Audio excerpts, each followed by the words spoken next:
great. Yeah. Great. I'll just Ooh, record it okay. for us. And yeah, Okay. thanks. Yeah. So when No is your problem. when are you going to be finished? It's October actually. Wow. Okay. Yeah, soon. Congratulations. Yeah. Wow. Great. Great. One of the jury members is actually Candice Rufus. Oh, Yeah. yeah. Yes, Yeah. she's going to be examiner. Oh, great. Great. Yeah. Congratulations. Yeah. Thank you very much. So usually people pile on right at 8. So we'll see who else we get. Yeah. I'm Yeah. sure there'll be more than just the 4. 1 second. Yeah. Yeah. Yeah, I saw one of the YouTube videos that I actually that you mentioned about the project, the Banff automation system, and then there were a lot of people, no? Yeah. Yeah. Yes. Yeah. You know, yeah. Yeah. Yeah, it varies. And of course, this is peak vacation time Yes, true. in the summer. But It's like Europe is empty actually these days. yes, yeah. Everybody went south. Yeah. Where do the Europe people go? Southern Europe. Southern Europe. Okay. Yeah. Yes. Because a lot of Americans have gone to Europe this year. Yes. Yes. Actually, if you go to the website these days, you only see English speaking people. Yeah. It's crazy. Yeah, I Yes. didn't go anywhere this summer because there was so much travel. I don't know. I just issues and stuff. Um, yeah, but yeah. So thank you so much. I'll do a little brief introduction, and then you'll have the rest of the hour, and then we can have discussion time. And so thanks for Richard. Ariel, are you coming? Are you also in France, Ariel? It's the first time we've seen you. Yeah. Hello. Yeah, Hi. I'm Aurélie Sagnier, and I'm a pathologist. I live in Paris, Oh, great. and I work with the Paris Transplant group on Great. digital pathology. I'm very glad to join the group. Oh, good, good. Yeah. Thanks. Well, thank you for joining. And hopefully we can get some collaborations going. We have and yeah, I'll talk about a little bit of what we have going in case people haven't had a chance to learn about that. Let's see, let me get this. Yeah. Okay. Pram Yeah. is here. She works with me. She's an undergraduate, and Parmjeet is here. Yeah. Lots Yeah. of important people. Yeah, great. Thanks, Pramjeet and Pram. Thanks for joining. Good morning, everybody. Yeah, thank you. Well, I think, in the interest of time, since we have a critical mass, and a lot of what I do, I'll say is sort of like repeated. So I'll just go ahead and get this over with. But just some plans that we have. Um, So thanks everyone for joining today. Welcome. And thanks for your participation. If you have any ideas, please let me know. Hopefully, if you want to be on the Slack, if you're not already, let me know about that too. I'm going to try to get that going a little bit more. It does archive our things after 3 months, but what I'm gonna do is create some like landing site pages for each of the channels, and that way those can stay. So hopefully that could sort of keep us going. In 2 weeks, we're going to have another grant planning session. So we have 2 weeks ago, we had we talked about a potential grant that we might be doing with a group with people who want to participate. I realize not everyone's going to be able to participate, but if we can get as much participation as possible, it'd be great. I've already heard from actually some John Baptiste in France let me know that he's very interested, John Baptiste Gibier, and then we so hopefully he'll participate. But in 2 weeks we're going to have the Kitware people back again. It'll be an NIH grant, so it is through the NIH, but we will have this company help us organize it, hopefully, and I think that hopefully will work well. because I've talked to other people and that worked well for them. So, in 4 weeks, I think possibly Dominique, Van Midden will speak, and that will be great. I've heard from Priya, but I haven't actually confirmed this. In October, possibly she can speak. And then I need to pin down some times, Richard Levinson, and then Martin Nasons and Thibaut Valet. I'm probably not pronouncing the Valet, are possibly going to speak. That may not be till December. I'm open to ideas too, and I keep throwing these out there, but I haven't actually pinned down a speaker is like AI ethics and large language models. And then any other ideas people have, just let me know, and we'll be glad to do that. So this is the potential grant that we may be doing through the NIH seed mechanism. And I think it's going to be due in December or around the early part of the new year. But we want to have it ready before the holidays is what Kitware and Ashish at Kitware told me. But basically, a lot of people use Kitware, like Sam and and then Panaki's group. People here at Emory use it. So I think it could be a really good solution for us. So we'll talk about that more in 2 weeks. Things that we are doing. We do have a pilot image bank. Which we're trying to write up in a paper that's been submitted, and actually the reviews came back this morning. I'll let Kim know, but other people I'll let know also. I think a couple of you are co-authors. Is that because it's been going on for a long time, so I couldn't add authors after like about 6 months ago. So it's been going on for a long time, but I just got back a review, and hopefully that doesn't seem too bad. So I'll be in touch on that. And I think we'll be able to address the review, and hopefully that'll be published. But one of the things that it covers is the DP Lab, which is a platform to share algorithms, and it's an image bank, a potential image bank. And then competitions or trials. And our first one is this one, which is the diagraph study. And Dominique, as I mentioned, may be speaking about this later on. So hopefully we'll be in touch about that some more. So stay tuned, and hopefully we'll have some more news on that. But now I'd like to turn it over to Daniel, because I really want to hear from him and his group. I really admire their paper. Some of the figures are here. I know he'll show even more, and possibly these. So I'll turn it over. And thank you so much, Daniel, with the Paris Transplant Group. Thank you is actually my words. Thank you very much, Brett and Kim Soles, for this invitation. So let me share.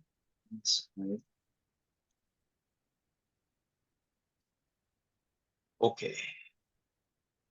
Can you see my slide? Yes, great. Yeah. Do you have a presenter view? Yeah, great. That'll be good. Yes. Good. Okay, great. So with your rigorous advertisement of Brett Paris, probably everybody nowadays knows about the Banff automation system. So, but I'm going to present briefly what we did in the Paris Transplant group.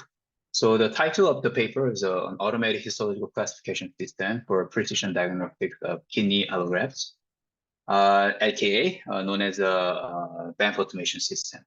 So I'm sure everybody's related to Banff here, so they know all about it. But let me just briefly introduce the background. So for the last 3 decades, the Banff International Classification has been the gold standard for the kidney allograft rejection diagnosis.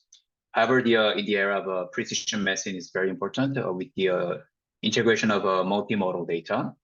The Banff classification rules are now complex to follow, and thus leading to misclassifications, which were reported in several small studies, like low rate of kappa for the raters.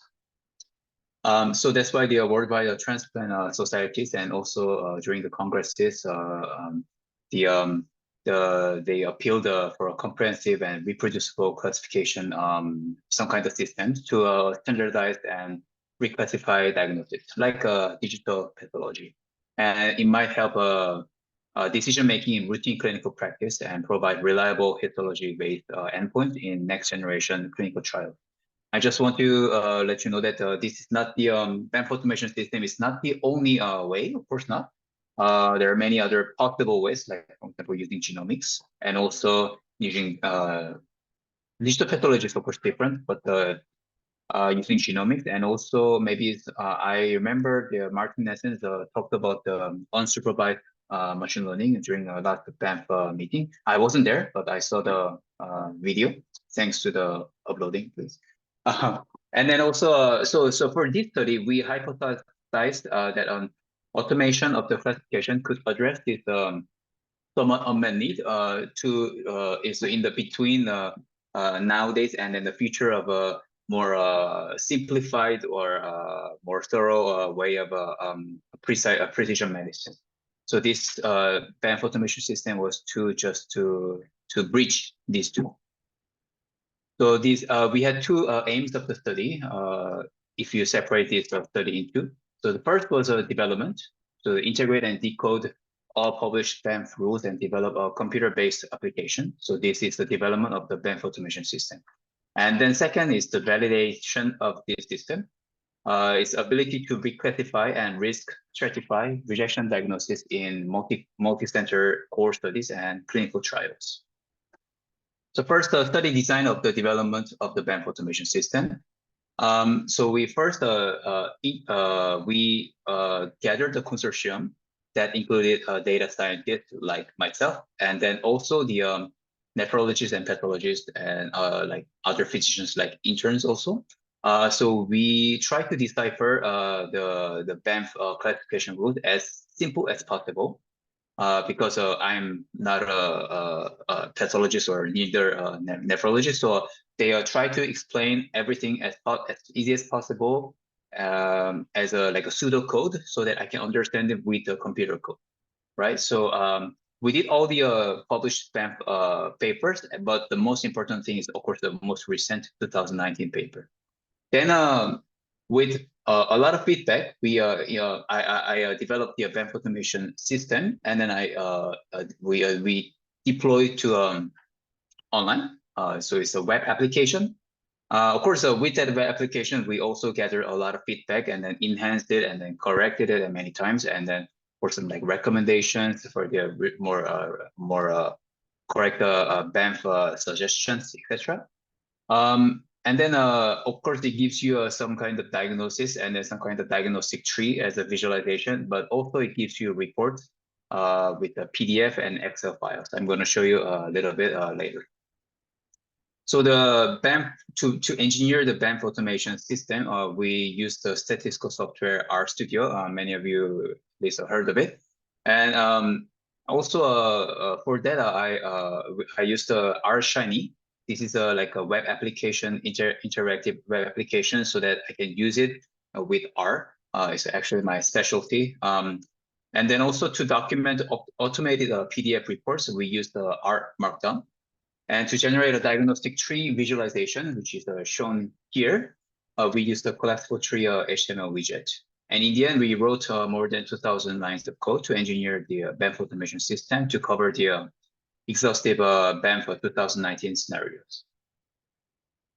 So this is the main page of the application, the Banff automation system. So on the left-hand side, you see the blank boxes. So these are the input sections where you can input the biopsy reports of the Banff lesions course, and also like see for the ABO incompatibility and DSA, molecular markers, etc. And then you can click also the other diagnosis. Then here it gives you the I don't know, you can see my cursor, but you can on top it will show you the diagnosis of rejection diagnosis, and you also see the tree diagnostic tree here. So from top to bottom, like gray color to the red and orange-ish and to blue and cyan.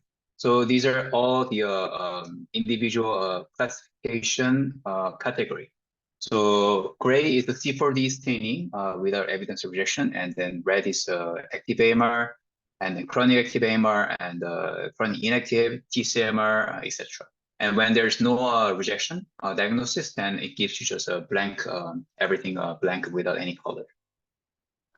So the output of the Banff automation system is a rejection diagnosis, of course, and then proper recommendations as a report in either PDF or Excel. So on the right-hand side, you see the PDF example.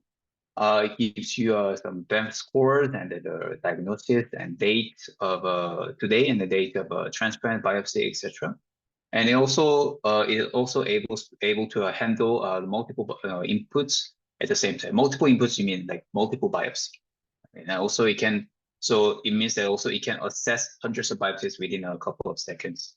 I need to also tell you that with the PDF generation, it takes more time. So each PDF, I think 5 or 6 seconds per biopsy.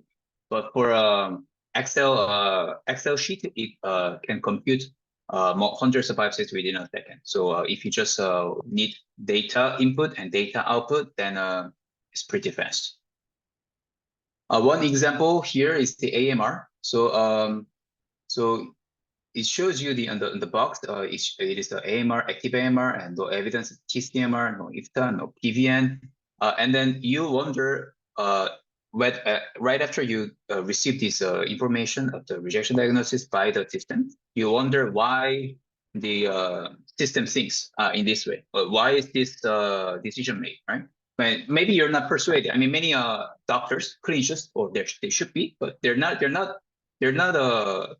persuaded with machine. Well, this is right. This is correct. But to persuade clinicians, we offer the clinical diagnostic tree, which is the like here. So G score is greater than 0, and CG is none. So no new onset CV, etc. And then C40 immunofluorescence, and then C40 greater than 1. So that's why it's activating. So then you understand. Oh, this is why that's why the Banff automation system made this decision, and then it makes sense, right? So this is just to help to visualize the diagnostic process. And this is the same example for the PDF report. So you see the dates and the basic the information, and then the diagnosis, active AMR, and then the Banff table for the lesion scores. Positive PSA, and then some notes here. So adequate biopsy because of the number of glomeruli and number of scleral to glomeruli. So which means that the diagnosis can be retained with confidence. Example 2 is a TCMR case. So acute TCMR. So it's the same for you have V lesion 2. So that's why it gives you the acute TCMR 2B. And you also see that IFTA grade 1. And in the PDF report, you can see that here it has the DI and CT 1, so that's why it's IFTA 1, and also the pre-lesion 2 here, and no DSA, and then this is a narrow biopsy of the 8 glomeruli with the 4 sclerotic. So it should be retained with caution, the diagnosis. And then so after the Banff meeting 2019, I had an idea of maybe we can have it to output a very fast multiple biopsies Banff automation system with Excel. So this is how it's made. So it could be very useful for retrospective analysis, and also maybe even the prospective also. For comparison, like the old Banff automation or new Banff automation, or the so for example, like not the Banff automation, so the ones that have been diagnosed by pathologists in 2017, for example, until 2017. But you can use this Banff automation system to reclassify them, so that maybe the change of the new Banff classification rule, and then you can compare them also. So you can here see that the left-hand side, the basic information like a patient ID, date of transplant, a biopsy, etc., and number of glomeruli. Then here is the Banff scores, all the information that you need, and for the classification of the Banff rejection, kidney rejection. Then it gives you, the Banff automation system gives you the final diagnosis, and also the some notes for suspicion. By the way, this is just the artificial example that I just made up. Here is a video of the usage of the Banff classification system. So here is online that I was using it. So by the way, this application is open access, and you can freely use. On the left-hand side, as I said, the Banff lesion scores. So you input this. I think I was inputting AMR score. So you first you see all the tree also, but when you click the submit button, then it gives you the diagnosis and it gives you the tree visualization with the AMR. So this is example number 1 that I showed you. And if you the second example would be a TCMR. So here is a TCMR. So sorry if I go back. Okay. So now the TCMR example, right? And then of course if you go to the second tab here, this is the automated Banff report tab. So you can import the Excel sheet that you have for your own research or your center or whatever. Then you can compute internally and then output the Excel sheet with a diagnosis. So here, the information that you input, a number of glomeruli and Banff lesions, etc. And also here are the final sections are the diagnosis: AMR diagnosis, TCMR diagnosis, IFTA, and then finally the suggestion.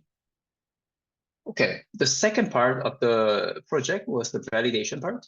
Of course, we can make whatever we want, but nobody is going to believe it until we validate it, right? So we validated in multiple centers. So we used 3 cohorts in multi-center cohorts, and then 2 clinical trials, namely the 2 cohorts, adult cohorts, and 1 pediatric cohort, and 2 adult clinical trials.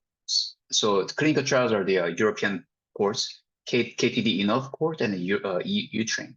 And then so we have 4,400 biopsies, and then 20 centers were included.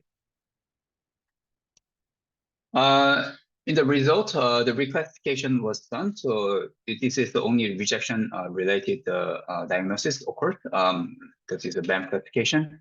And this is I'm showing only the adult kidney. The next page, I'll show you also the pediatric. So here, the left-hand side is the pathologist original diagnosis, and then the right-hand side is the Banff automation system diagnosis. And if you see the flow of moving up or down, then it means that it's reclassified by the Banff automation system. So this is about 3,895 biopsies. And then you can see that about 30% of the AMR were reclassified by the system, and then 54% were TCMR. And then even the the non-rejection related diagnosis are also 7.3% reclassified as a rejection. So they're either wrongly treated or missed the opportunity of getting the best treatment they can get. Also, this is the pediatric kidney transplant recipients, and then the results are quite similar. The N is smaller, but the results are quite similar. 30% of AMR and TCMR were reclassified, and 3.7% of the non-rejection related diagnoses were reclassified as well. So you can see that how difficult the Banff classification has become over the last 30 years, which means a more precise diagnosis, but it's hard to follow. Can I ask a question? Yeah, sure. Sure. Hi, this is Richard Levinson in Davis, California. I was noticing that the adult cases, that more of them seem to be misclassified than the pediatric. Is that because there's lots of other stuff going on in the older kidneys? I think the TCMR mainly here is that the borderline. Not mainly, but like 20% were borderline. So if you remove, because the borderline, there were also changes. The new rule in the 2019, there was a new rule. So maybe mainly because of that. But I think the results are, if you remove this, exclude this, then results are pretty the same. Okay, thanks. Yeah, you're welcome. And then finally, we did a survival analysis. So this survival analysis also show you the prognosis. So if you see the sky blue color on top, so this is a no rejection diagnosis diagnosed by pathologist and also the Banff automation system. So it has a very high survival rate, which is expected, right? But if you see the little darker blue here, this is a rejection diagnosis by the pathologist, but also rejection diagnosis by the Banff automation system. So it has a low survival rate, which is also expected. But surprisingly, if you see the red, dark red color here, this means that this represents no rejection by pathologists, but reclassified as rejection by the Banff automation system. And these two lines align together very closely, which represent that the Banff automation system shows towards the actual correct rejection. And then this prognosis also supports the Banff classification, Banff automation system, the results. So in conclusion, we developed a histological classification automation system for precision diagnostics. And then overall, over 40% of biopsies were reclassified. And the validations was done in 3 international multi-center cohorts and 2 clinical trials of adult and pediatric kidney transplant recipients. And then hopefully we can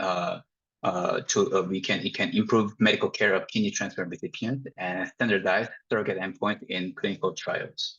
And I'd like to thank everybody that participated in this project. And also I would like to thank the Banff Digital Pathology Working Group for invitation. Thank you. That was great. Yeah, that was excellent. Great. You know, I have some questions, but I want to let other people talk. So are there any comments or questions? I see that Dr. Randhawa Parmjeet has a question. So. Yeah, Daniel, thank you very much for the talk. That's a nice piece of work. So you mentioned some of the reasons why the TCMR gets classified, mostly the borderline and or TCMR group. Can you also tell us the reasons for the ABMR reclassification? Yes, many ABMR reclassifications were like very borderline cases, like G lesion 1 or 2, PTC score 1 or 2, and then there were also like a C4D 1, 2, and then yeah, this is I would say just not strictly following the Banff classification rule. So how do you determine that they didn't follow the rule? Did somebody review the slides and say G0 has become G1? I mean, yes, one of the sorry, not the slide, but we didn't investigate the individual slide of the biopsies. So we had the score, and then we tried to analyze and understand why they made this mistake. And then we had some analysis, but this is just a subjective analysis. But we didn't because we didn't go through like 4,000 biopsies one by one. Okay. So did you have treatment data? In other words, theoretically, you can predict TCMR change to borderline or borderline change to TCMR, vice versa. So you can predict there was a potential change in treatment. But sometimes in the real world, people treat borderlines anyway because they know the context is right, the creatinine is rising. So they treat it even though it's called borderline. So did you have a chance to look at that data? Is it a predicted improvement or there was an actual, wrong treatment to these patients? No, we didn't have the treatment data for this project. Yeah, there was not the project study aim. We had the prognosis as I showed you, but we didn't see treatment per se. I see. Can you also give us some insights into, you said this program went through iterations. Initially, people didn't like it, then you improved it. Can you walk us through that process? What were the common complaints? How did you fix them? Yes, it was just that, well, first, of course, the error of the application. Error that I didn't, because I coded, I didn't strictly follow the Banff classification rule. And also, I thought I followed it, but there was some mistakes here and there. So there were many of these. And also, we still in Necker Hospital, they use it. And also in our team, we use this one for like retrospective analysis to justify whether the Banff classification, the Banff diagnosis by pathologist is really correct, or which one should we follow. So there are a lot of user interface that I had to improve. So they had some complaints about like how to click this button, and in a real life setting, it was not really working very smoothly. So these kind of small things, you can say small things, but still like this was a lot of communication between Necker Hospital and us. So are all the Paris hospitals now using it as a part of their routine sign out? Have other hospitals taken up the system? Tell us an update. No? I know that Sangli Hospital and then Neki Hospital use it. I'm not 100% sure about other centers. Yeah, thank you very much. Very nice talk. Thank you. Dr. Rajesh, thanks for joining. And also I see Lynn joined. So thanks so much. But Dr. Rajesh, do you have a question? Yeah, thanks, Daniel. It was a wonderful presentation. I just have a concern whether the threshold is being lowered too much by the automated system. Threshold? Does it Which threshold are you talking about? threshold for rejections? Is it getting lowered by the automated systems? Because many of them are getting reclassified as rejection by the Yes. automated classifier. So that Yes. was the concern. And was there any possibility to get some follow-up data, because the patients are getting reclassified as those with rejections? Like, is there some kind of a clinical follow-up data which can lend credence to the reclassified rejection diagnosis? For this study, we didn't follow the clinical data, all the details of the clinical data. We used only the biopsies information. So in real life, I know that this is not true. You take into account all the clinical data, then biopsy data, then you diagnose, right? So so you don't have. So in that case, maybe you may not strictly follow the Banff classification per se, because maybe with the clinical data and then you change your mind. So what we have here is that not looking at the clinical data and only looking at the biopsy and then all the necessary information for the Banff classification only. Thank you. Thank you. Thanks. So, one of the things you might wonder about is, with proper training worldwide, whether you could eliminate the need for this. And in a sense, we did that study in the beginning, and with extensive worldwide training efforts, we seem to get nowhere. So, I'm not saying that's what would happen now, but I think if somebody challenges you that this automated system is only working because nobody's done an attempt at training, and if you were to rigorously train people locally, they wouldn't need the automated system. I just point out there's no evidence for that whatsoever, because in the beginning, we had a lot of fun with these training sessions. From a social point of view, they were very enjoyable and interactive. And yeah, it was just great. But it didn't improve the local people's scoring of the biopsies. And this was one of the reasons that I ended up looking at biopsies through central slide review for many clinical trials over the last 31 years, that the conclusion of the early papers was that you can get one person to reproducibly follow the rules, but training large groups of people doesn't seem to work. So it's kind of amusing. Has anybody challenged you with that idea that the only reason this works is nobody's trying to train? Because that's an erroneous argument if they are challenging you with that. I think you're right. Yeah. That's the reason. If you 100% follow the Banff classification rule, basically that's the Banff automation system. So there's no difference. And then we know that this is all the consensus that we did our best up to now. It might change, but up to now. So I mean, like, this is the best we can offer. And then, but this is complicated. But if you actually spend a lot of time, then a lot of information, a lot of knowledge and training, then you probably don't need this system. But not all the pathologists, not all the nephrologists are trained that much, only the expert few. So that's the problem where it happens. Right. Then the other interesting and amusing question is whether you need to be trained by a human or if the training could be automated. Because I also think we would all think that training by a human, having a human mentor is better. But I suspect that there's no statistical evidence for that whatsoever.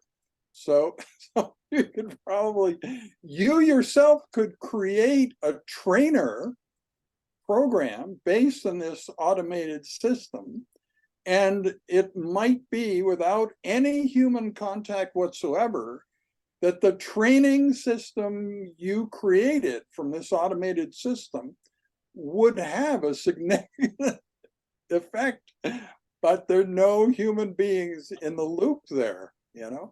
What you're suggesting is emphasizing the P in GPT. Yes, that's right. So Banff Yeah, GPT. yeah, yeah. Yes. Yes, actually, the one of the main purposes of this automated system, Banff automation system, is to educate the beginner pathologists. Yeah, yes, that for sure. It's not exactly a Banff GPT, but yeah, but I can imagine. Yeah. Well, I have a question. I'm assuming that the histology is all manual here. It's whatever the pathologist scores the biopsy. And so I was wondering two things. If you or anyone else has an estimate as to whether automated histology interpretation could be beneficial or not. In other words, how much room for this kind of improvement is there in the imaging side? For the digital pathology, you mean? Well, the scoring of the the scoring. Okay. Yeah. So so digital pathology and Banff automation system are quite two different sections, right? Because if you first score them, so you can score, of course, and then also digital pathology can score. But digital pathology is arguably could be in the future more accurate than looking at the human eyes, right? So in the case, scoring could be better. And then also maybe the score could be formulated as a just percentage, not the semi-quantitative now, like nowadays, 0, 1, 2, 3, maybe. But then maybe it could become a more precise classification it could lead to, which could be more complicated. But in that case, also Banff automation system or somewhat similar program could help to interpret this digital pathology report. But these two sections are both very important. Great. Thank you all Thank so you. much. That was great. I think we're getting a lot of questions. So I think it went in the order of Lynn and then Sam and then Drew. So thank you all for joining, and I'll let Lynn go and then Sam and then Drew. Thank you. Well, first of all, I've played around a little bit with your program online, so I appreciate that. I appreciate you presenting to us.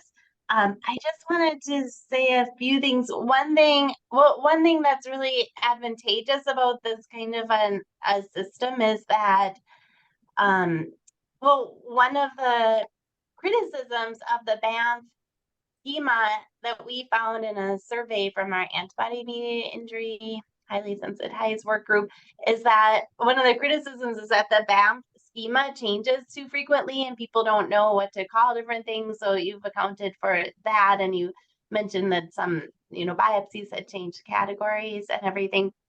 So that's really useful for people who are maybe not up with the latest Banff and all the changes and everything. So that addresses one of the criticisms of the Banff schema. One thing is that, I have a few issues, but one is that maybe, the system isn't perfect for many reasons, and maybe some of us might disagree with the Banff schema, and then we are in communication with our clinicians. We understand the issues. For example, let's say at Mayo here, we do follow-up biopsies after someone has acute cellular rejection. So it's a month and a half later or 2 months later, and there's still some inflammation, and we don't really call it acute cellular rejection at that point, even though officially it would qualify for that. So we take these different things into account. You know, that the Banff schema is already pretty complex, but doesn't take into account all the complexity that we are thinking about. So I just wanted to make that comment. Another issue, of course, is the data that's going in, and you know, there's a real problem with reproducibility with pathologists scoring different things, especially for antibody scores. You know, like borderline cellular rejection versus acute cellular rejection, at least here it doesn't matter so much because, you know, they're treated the same. So it doesn't really matter, oh, or 10% inflammation, you know, 20, 26%, you know, that kind of thing. It doesn't really matter so much because they're treated the same. But anyway, I just wanted to make a few of those comments. One more thing is that if I could keep commenting, is that the Banff is, and it's something that makes it difficult for pathologists, is that it's not on a continuous scale. So it's kind of like, oh, okay, do I really think something's going on here? Well, then I'll say it's, you know, 26% fibrosis or something, because I really think something's going on. If I think, oh, maybe this is like subcapsular and it's not really, you know, that important, so I don't really feel like it's going on. Yeah. Into this as they say, the art of medicine. It's like, do you think something's really going on? And maybe we think something's going on, and then we're trying to apply the number to that. So anyway, those are just a few comments that I have. So thanks for listening, everyone. Thank you for the comment, actually. This is a very realistic scenario, and then a very like humane, right? I mean, like you cannot just strictly follow the Banff rules all the time. There are a lot of outliers or some clinical situations that you have to take into account. But yeah, I understand. And then maybe in the future you can take into account all these clinical scenarios also in the Banff classification rule, which is not there yet. But it means that also the classification will get more complex, right? So and then I don't know, it's really possible to write down everything as like a table. I'm not so sure. So like, yeah, it is for sure. Like all the there's definitely a limit of the Banff classification or the rejection diagnosis, but also I guess the Banff classification is the most at least a realistic scenario for the complex kidney allograft. Yeah. Great, Sam. Hello. Yes. Yeah. I think Lynn makes a good point about those understanding those really kind of in between cases and knowing you know, trying to get some consistency in some of those scoring schemas, especially in this case where we have a lot of different histological features which come into account. Have you considered integrating any type of example images? For example, you have a system for explaining a particular score, particular classification for individual patients based on some of the input data that someone put in.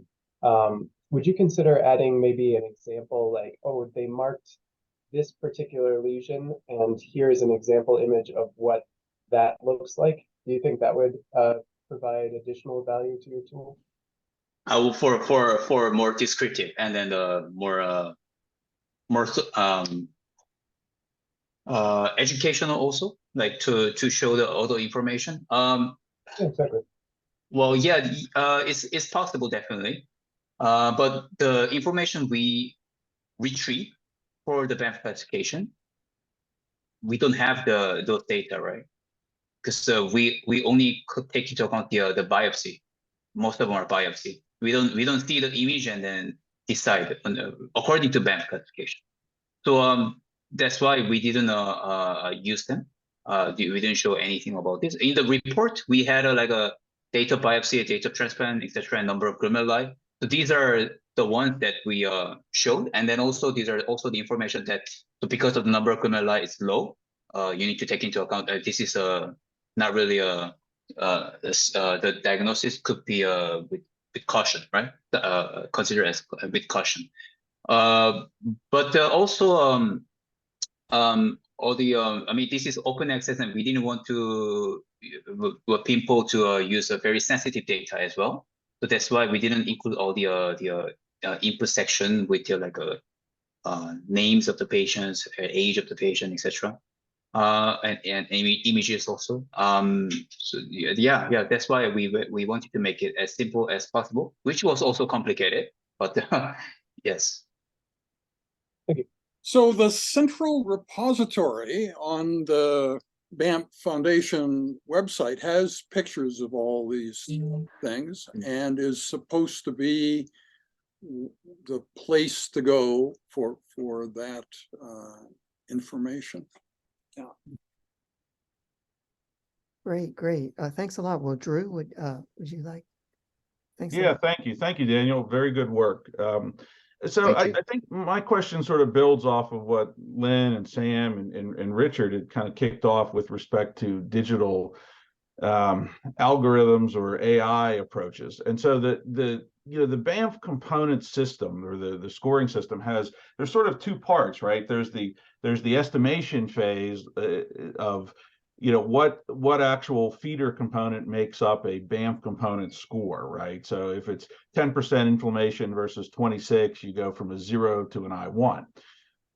And then you have the downstream translation of all that data into an output of a diagnosis, right? But I think Richard's point, unless I misunderstood, part of what I think we as a group would want to collect here for ground truth, especially as algorithms are trained, would be some of that upfront data, right? Now, you could argue, Parmjit and I, discuss a lot the reproducibility of 10% versus 26%, or I think Lynn had mentioned, if you feel that inflammation is important, you would mark it as a 26 just to get it into an I1 or above category. So there might be some ambiguity in that. But my question to you is, have you guys considered collecting that information up front rather than just starting with the component scores to both classify the error in that initial step? In other words, going from some estimation of the histopathology present to the actual component score, and then obviously you can see the errors translated from the component scores into the downstream diagnoses. So for this project, also it was not possible to get all the like percentage of 26% or 10%. We only had the Banff scores 0, 1, 2, 3. So it was not possible. And then we had multiple centers, so it was not possible to deal with it. It would be better because we can convert this to semi-quantitative, and then we can also take into account this is a percentage full score, and then you can take it to look at what's maybe some misclassification are due to very close, like 23% or 27%. There are some like that, but we didn't have this data, unfortunately. Yeah, and then this is, I think, for the future, for the digital pathology. With the digital pathology, it would be possible. But this Banff automation system, we only have the biopsy diagnosis results already. Then we use this one to just maximize the benefit for the patients, which is following the consensus.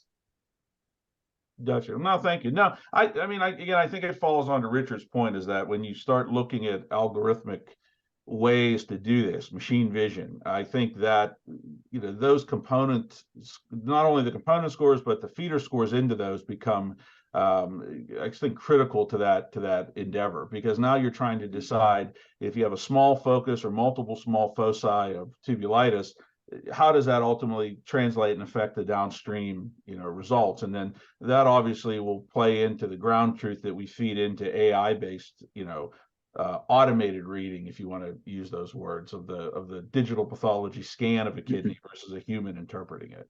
So, but no, very good work. Thank you.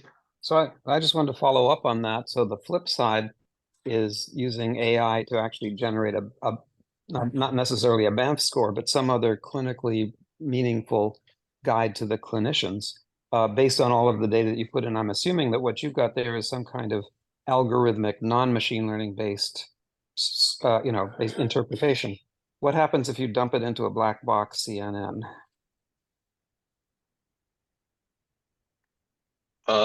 Is that a question for the? That was a question. Yeah, I said, so in other words, instead of replacing, all of your various weights and go, no go decision points, if you just took all of that data and dumped it into a CNN and predicted either a score or more than that, a clinical outcome or guide for treatment. And I'm sure other people are doing that with these kinds of data, but that would replace your, as I understand it, your determinative process where every decision point is explicit and understood. You mean like from end to end, from the image to No, you can skip the image. diagnosis? I'm saying just take all of that variables that you're putting into your model and instead put them into an artificial intelligence model. I'm Neural assuming, network. yeah, network. Okay. So any kind of machine learning. Okay. Yeah, and right, it's a vague question. Yeah. Okay. So it could be possible, but the problem is that also the outcome that we have, whether it's rejection or not, right? This is also diagnosed by pathologists, and pathologists diagnosed by the biopsy results. So it still relies on the biopsy reading and biopsy Banff classification. Well, you need a source. You need a source of truth somewhere. It's either the Yeah, biopsy results or the clinical course of the patient. Someone else mentioned, creatinine scores or something. Yes. So it's not 100% perfect. I think more perfection if you target than digital pathology, because with the digital pathology you can solve one step. Then with the Banff automation kind of system, you solve the second step for the rejection. Then with that, you can maybe with all the some Banff scores or whatever clinical scores, with that you can predict supervised analysis to predict the rejection. In that case, it would make sense. But now it's still in the middle. There are a lot of caveats, I think. Thanks. Nothing is easy, I think, is the bottom line. Those are great questions. I was wondering, how hard is it going to be to adapt to the new? I know the newest paper isn't published yet, and there was a table in there that kind of had some new recommendations, but it was kind of, I think some people had commented that it was a little tough to understand. So how easy do you think is it going to be adapt to whenever new guidelines are released? So really, I cannot really say yet because I haven't seen the new table and stuff yet. I heard that it's going to change quite a lot, but I'm not so sure yet. It depends, because if it is like the 2019 change, like borderline, for example, just like 0 and 1, 1 or 2, etc. These are quite easy. Just change the number. But if it is more complicated, then it could take some time. But it's not really difficult. It's just time consuming. This study, I wouldn't say this was very difficult. Very difficult. It's just very time consuming and annoying because I had to type everything, code everything. So it was it's annoying work. It's I really admire all you've done. What did you do with cases where you didn't have DSA data, or did you have DSA data for every case? And what about non-HLA antibodies? So if you do not have the DSA, it's just basically missing DSA, and you cannot diagnose anything. So in the case, basically, if the pathologist diagnosed as rejection, like active AMR, but the actual biopsy doesn't have any DSA or not C4D or no molecular marker, which means that you cannot really diagnose according to Banff classification. So in that case, there's a wrong classification. See, okay, interesting. That's a good point. Yeah, because a lot of times we don't have DSA and you kind of have to, we Yeah. send it out descriptively. So I'm wondering if some of the cases where there's a, but I Yeah. guess you weren't even able to include those cases. But we introduced a classification called equivocal AMR. So in the case you have a G and PTC, but no further like DSA or C4D, then it's equivocal. I heard that there are many of these kind of suspicious cases in real life. So we introduced this, and then these are not wrong per se, but it is still not AMR. And I assume your other diagnoses include things like polyoma virus, because I know if you just fill out the Banff scores without that other diagnosis thing, then you might say rejection when you didn't know about like SV40 staining or some other viruses or infection, other things. Yeah, we have a little section for other diagnoses, so you can have there's some list, and you can have these ones, and if you have it, then the rejection diagnosis could be a little bit wrongly decided, etc. Yeah, and also the PVL, the load rate the level, also. Yeah. Interesting. Well, it's a great piece of work. I really admire all you've done. Are there any last questions? Well, I see that, as I mentioned, we'll meet in 2 weeks again. But thank you so much for presenting this. Thank you. Well, yeah, well, I guess I'll let Okay. everyone go, and yeah, have a nice remainder of the summer, everyone, and thank you so much again, Daniel, and you'll have best wishes with all you're doing. Thank you very much, and thank you for the invitation. Take All right. care. Bye. Yeah, thank you. Bye bye.